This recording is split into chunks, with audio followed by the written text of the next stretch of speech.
Over the last couple of years, we've seen tons of video game remakes that revive old franchises and put a fresh coat of paint on them. And while some reimaginations, like Final Fantasy VII, are definitely worth checking out, there's tons of random clutter in the industry as well. So are big studios running out of ideas for new games? Or has it always been like this? Well, let's dive in and discuss. First up, video games are prone to repeating past patterns. They say that lightning doesn't strike twice, but that's definitely not the case when it comes to the gaming industry. If anything, video games are prone to falling into repeatable cycles that roll around every few years. Like, take consoles for example. Whenever a company has a great generation, it gets way too overconfident heading into the next one and starts making questionable decisions. We've seen it with Sony as they transition from the PS2 into PS3. We've seen it with Microsoft too with their jump from 360 to Xbox One. It's almost like they've got the memory of a goldfish and don't ever learn from their failures. But the truth is, when you're releasing something every 5 to 6 years, you do kind of forget. Why? Well, because top executives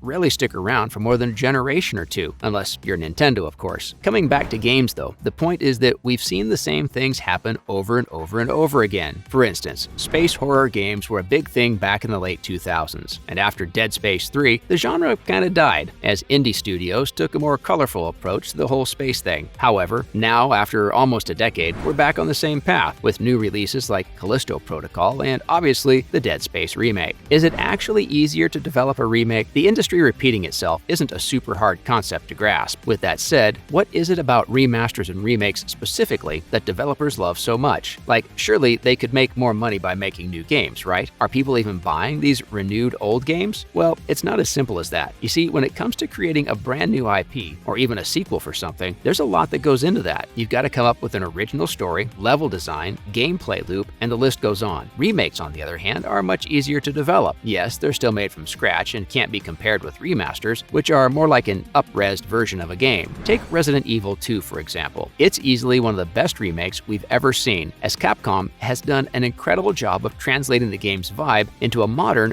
third-person adventure. Now, you might think that the OG and the remake are nothing alike. In reality, though, everything from the story to the character design was already there for the devs to work on. All they had to do was reimagine it with a modern game engine, and this completely eliminates an entire stage of development where you've got to flesh out the lore and prototype a ton of stuff. Of course, that shouldn't diminish the incredible effort that they've put into the game, as it's a stellar achievement, but you get the point. Now, remakes milk player nostalgia to drive their sales. Nostalgia is a strong drug, and sometimes it can make you blind to whatever's in front of you. And when it comes to video games, there's no feeling that's stronger than that hit of nostalgia you feel when you think about the time you played some games earlier in your life. Your experience obviously varies depending on your age, but the fondness of those good old times is something that we all share. Like, if you grew up playing the OG Xbox, then the best memories of your life are probably attached to playing Halo with your friends. Or if you're older and remember going to the arcade, then you're nostalgic for classics like Street Fighter and Double Dragon. Whatever it is though, one thing's for sure, you'd love to replicate that same feeling again. So this is the notion that developers exploit when it comes to making remakes. Gamers just love to re-experience games from their childhood, and if a developer puts in extra work to modernize it, then that's even better. On top of that, people who grew up playing these old games are now adults with disposable income. Now you're probably wondering, do people even buy old games again? Well, you'd be surprised by how popular remakes have gotten over the past few years. As a matter of fact, the digital revenue for these games has more than doubled since 2018 according to NPD. Plus, some of the best-selling games in recent memory have been remastered or remakes. For instance, Legend of Zelda Skyward Sword HD was the best-selling game in the US when it was released, and other experiences like Mass Effect Legendary Edition and Pokemon Brilliant Diamond and Shining Pearl have been incredibly successful as well, so there's definitely massive demand for these games. Next, studios also use remakes to fuel creativity. While making some quick bucks is definitely the main driving force behind remasters and remakes, sometimes there are other factors that pop up too. You see, a lot of times, when a studio is prototyping a super ambitious idea that hasn't been tackled before, the entirety of the dev team doesn't get involved in the process. Let's take Bethesda's example for a minute. Their open-world RPGs are some of the most expensive games ever, and it takes at least 5 to 6 years of development to get one of them out. For instance, Starfield went into pre-production way back in 2015, and that game doesn't come out until next year. Now, that's a massive gap between two projects, and continuing to pay hundreds of devs without releasing a product for almost a decade can be almost impossible. Plus, diving straight into another game can also result in a bit of burnout for the teams. So what they do is, while Todd Howard and the team come up with overarching ideas for their next game, the people who are free work on something smaller, which could be a remake too. For example, Fallout 76 was pretty much a rehash of Fallout 4's assets, and they also continue to remaster Skyrim and release it on different platforms to this day. Another studio that we could look at is Naughty Dog, who's about to release The Last of Us remake in September. They didn't need to release a remake, but while Neil Druckmann's team figures out what to do for their next big project, they might as well use these extra resources to make some cash. Besides, it's not like they use the core team to develop these things most of the time anyway, unless it's a really big project like Square's Final Fantasy VII. And remakes aren't a new phenomenon at all. At some point, players are obviously going to start to feel fatigued by this constant flurry of remakes. Just the fact that you're here watching this is enough evidence that people are definitely starting to get tired of companies rehashing their games. However, the truth is that remakes have always been a thing and come around at the start of every console generation. Since we're currently at the dawn of the PS5 and Xbox Series X era, developers are cashing in on this new tech. Not only is the turnover time for these games super quick, but they're also a pretty good barometer of the technological leap that we make over the previous gen, and the popularity of side-by-side comparisons kind of proves that as well. Also, if you look at old Reddit posts, people were literally asking the same questions almost a decade ago. So it's just recency bias that's making us think that remakes have suddenly popped up out of nowhere and are dominating the market now. Now, are AAA developers afraid to take risks? Now, to answer the real question of whether these massive AAA studios have run out of ideas, well, the simple answer would be a resounding no. The video game industry is incredibly diverse, and while big publishers can sometimes fall into the trap of making the same type of game again, there's nothing nefarious behind it. The truth is that these AAA teams will make whatever makes the most cash, especially if their objective is to please investors. With that said, we've still got tons of studios that constantly take bigger risks and try to outdo themselves with each new entry. This one especially applies to teams under publishers that get creative freedom, like Sony, Xbox, or Embracer Group. Plus, if you actually take a bird's-eye view of the industry right now, remakes aren't actually that prevalent. On top of that, even indie studios aren't far behind anymore when it comes to delivering that big-budget AAA experience. So if you're worried about the fact that the games you're playing aren't creative enough, then there's plenty of other teams that are making exactly what you want out of your experiences. And honestly, the gaming industry has actually never been healthier, and it's a super exciting time to be a gamer right now. What do you think? Are gamers actually experiencing remaster fatigue, or should devs just keep pumping them out? Let us know in the comments below. Make sure to give this video a thumbs up and subscribe to our channel for more videos like this. See you in the next one.